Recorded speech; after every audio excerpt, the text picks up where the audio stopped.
Axel Dugas, maire de Saint-Chamond. En effet, notre première priorité au niveau des quartiers prioritaires de la ville, c'est d'améliorer la vie des habitants des quartiers prioritaires. Alors ça passe par le développement d'une offre sportive, d'une offre culturelle, ça passe aussi par le développement de commerce. Nous avons aussi l'objectif de faire de la mixité sociale dans nos quartiers prioritaires de la ville. Ça passe par l'habitat, ça passe par la rénovation énergétique justement de ceux-ci. Et puis il y a tout le volet cohésion sociale aussi avec les centres sociaux, mais aussi créer des maisons de santé, de proximité, continuer à travailler sur la sécurité avec le CISPD, avec le développement des caméras de vidéoprotection, parce que le but finalement c'est que tout le monde trouve sa place dans les quartiers prioritaires de la ville de Saint-Chamond, continuer à les développer et il y a beaucoup de travail dans les 6 prochaines années pour faire tout cela.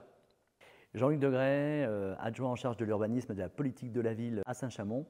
Alors très concrètement, le contrat de ville sur notre commune se décline chaque année suite à l'appel à projet avec une enveloppe de 50 000 € consacrée à des actions qui sont portées par des structures associatives mais aussi par des centres sociaux et notamment les centres sociaux des quartiers politiques de la ville, le centre social de Lavieux, d'Izieux-le-Creux, de Fonsala et de Saint-Julien.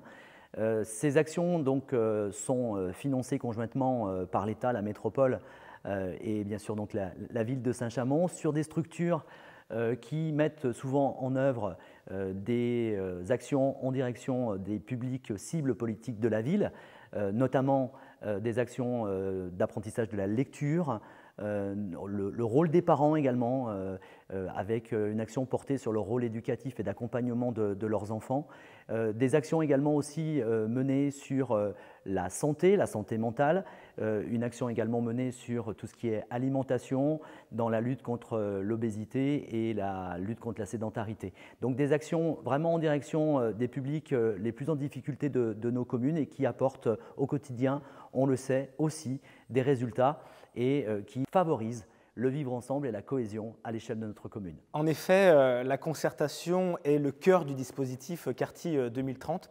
C'est pour ça que nous avons consulté les citoyens, que ce soit les conseils citoyens de quartier, que ce soit les centres sociaux, tous les partenaires de la collectivité pour construire un projet 2024-2030.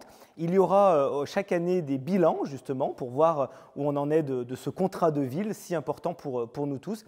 Et nous consulterons justement régulièrement parce que les acteurs majeurs du territoire sont les mieux placés pour nous faire remonter à nous les avancées sur ce contrat de ville. Donc en effet, la concertation est au cœur du projet Quartier 2030 à Saint-Chamond. Nous avons de grands projets de rénovation urbains sur la ville de Saint-Chamond, sur les quartiers prioritaires de la ville.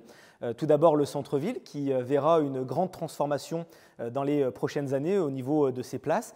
Et puis il y a aussi sur Saint-Julien-Crès-de-Leuillet la rénovation des habitations Habitat et Métropole, des logements sociaux de ce territoire qui devraient être rénovés d'ici 2029-2030 avec un véritable projet justement de concertation aussi avec les habitants de ces quartiers prioritaires de la ville.